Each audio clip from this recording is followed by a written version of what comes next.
Welcome to another episode of Otaku Don. I'm the host with the most, aka Sleepy Melbourne in the building. Just Charles is here. I am here. And we are here to talk to you about the spoilers for chapter 1116, One Piece. Conflict. Yes. In Japanese. And we start with Yamato on her pilgrimage, receiving medicines in Dango from Otsuru near the flower capital. We can see Urashima, that one sumo wrestler standing in the background of the cover. For some reason that Oda felt like you wanted to know about. I have not thought about that sumo wrestler since he got beaten by Luffy. That's fair. Doskoi. We go into Vegapunk and just the continued reactions across the entirety of the world. Yes, and so it's 800 years ago, obviously, when the Void Century happened. Vegapunk gives a lot more revelations in this chapter. One, he reveals that he did not give the Mother Flame to the world government. They stole a piece of it? That York actually stole a piece of it. And that he knew about that and knew that that's how the ancient weapon was used. He also reveals that the kingdom of Lulusia was destroyed by an ancient weapon, and that the world is at risk of flooding again because of said ancient weapon, which really don't make sense because of how this ancient weapon operates, where it just like obliterates things and leaves a giant hole. Yeah. I don't know what ancient weapon we talking about, because I thought there was only 4. There was Pluton, there was like the ship, there's Shirahoshi. The ship's not ancient weapon. It's not? No. Oh. There is a ship, Neptune, that is an ancient weapon. Yeah. So Shirahoshi is an ancient weapon. Then there is the thing that's at the bottom of Wano Kuni. Yeah, I think that's Neptune. Then there is the plants Frankie has in his head. No, there's Uranus. Uranus? Yeah, because he just knows how to build this ship, the ancient weapon ship. Okay. Yeah, and so he knows how to build up too. Yes, and then now we know where Neptune is because it's at the bottom of Wano Kuni. Okay. Yeah, and then there's Uranus, which the world government has, and clearly is the thing that obliterates holes into the ground, which you would think would solve the flooding problem, but hey, not. Yeah, Oda doesn't always work. Sure, how it. Oda doesn't always work based off of logic. Not at all. But he says that we actually, after he says that, we cut to Akainu, who is clearly reacting to what's going on and reacting, talking about, so you're going to say everything, Vegapunk? I mean, when you send some assassins after a dude and you try to have him killed, I don't understand how y'all didn't expect this to get real messy. Which is very true. It does kind of lend to the fact that Akainu may know more than the average Marine, because him and Sengoku are both kind of reacting with like a lot more stress than everybody else, than surprise about what's being said. They're more like, oh shit, you're actually telling everybody, instead of being like, oh my god, I can't believe this is the case.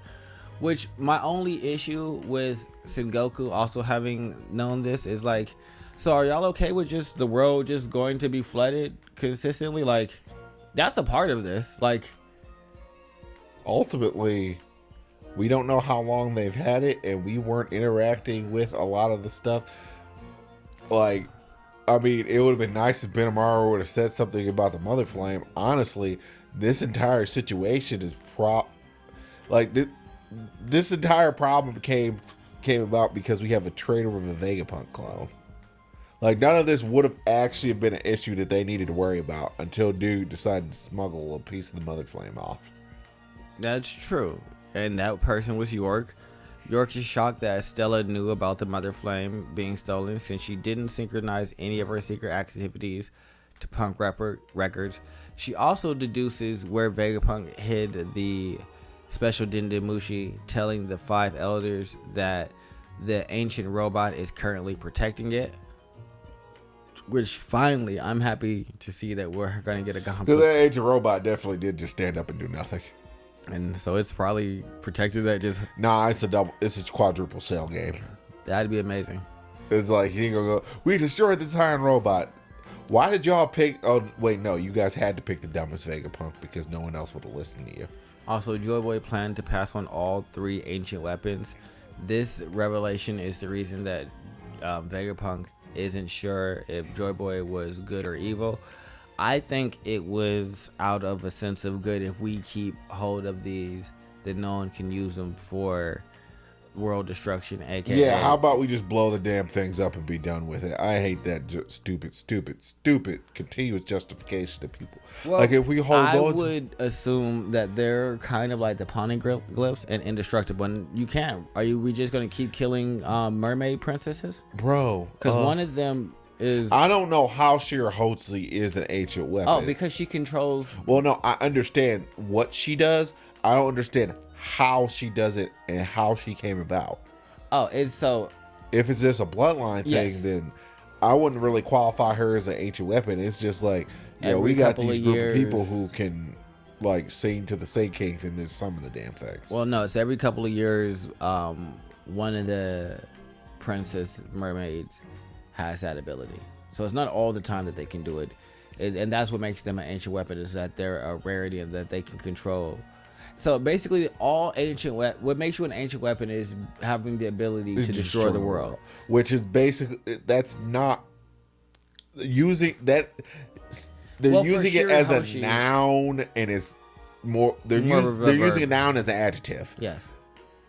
Like ancient weapon. No, it's like you basically have the ability to, like, you're basically a walking catastrophe. Yes, if you want to be like, you could have the Sea Kings attack all over the islands. No one could move around.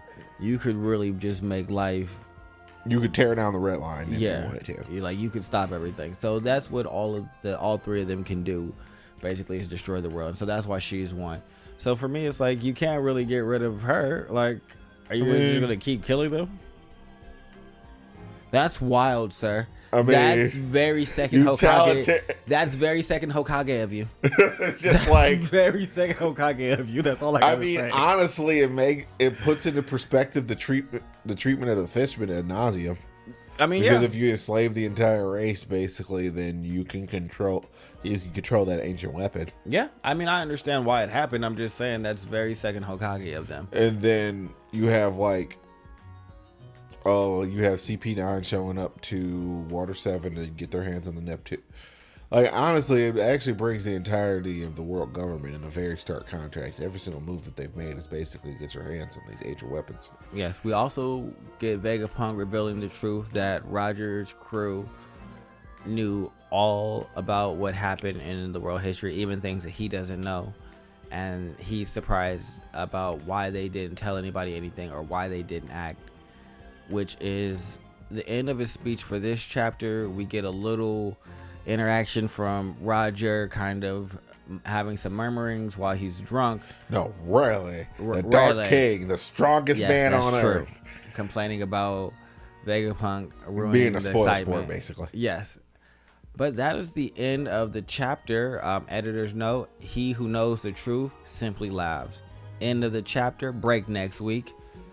One Piece will return and Shonen Jump on the 17th of June. Also, I think Riley exited laughing on this one, so I think we're about to have the giant hunt for Riley. I'm pretty sure. Well, I mean, I don't think Blackbeard's dumb enough to go after him. That's only going to end poorly. It's just like, you know stuff. Yeah, I do. What you gonna do about it? No, I don't think Blackbird's going after her. I think Blackbird has his own idea. That's why he took, what's her name? Pudding, because she can read poneglyphs. But I mean, what's the point of reading poneglyphs at this point? We know what's going on. no, we know that the world's gonna flood. We want to know everything that Roger knows, so we just need to get to the last raft tale and read that poneglyph realistically. But I don't have anything else that I want to say about the chapter. What about you, good sir? I got nothing. It was. I think we're coming to the end of this explanation. Which I'm happy about. So that means we can finally wrap up the fights and headed to Elbath. Yes. But other than that, make sure you guys like, comment, subscribe, comment below. Okay, we love you. Bye-bye. Bye.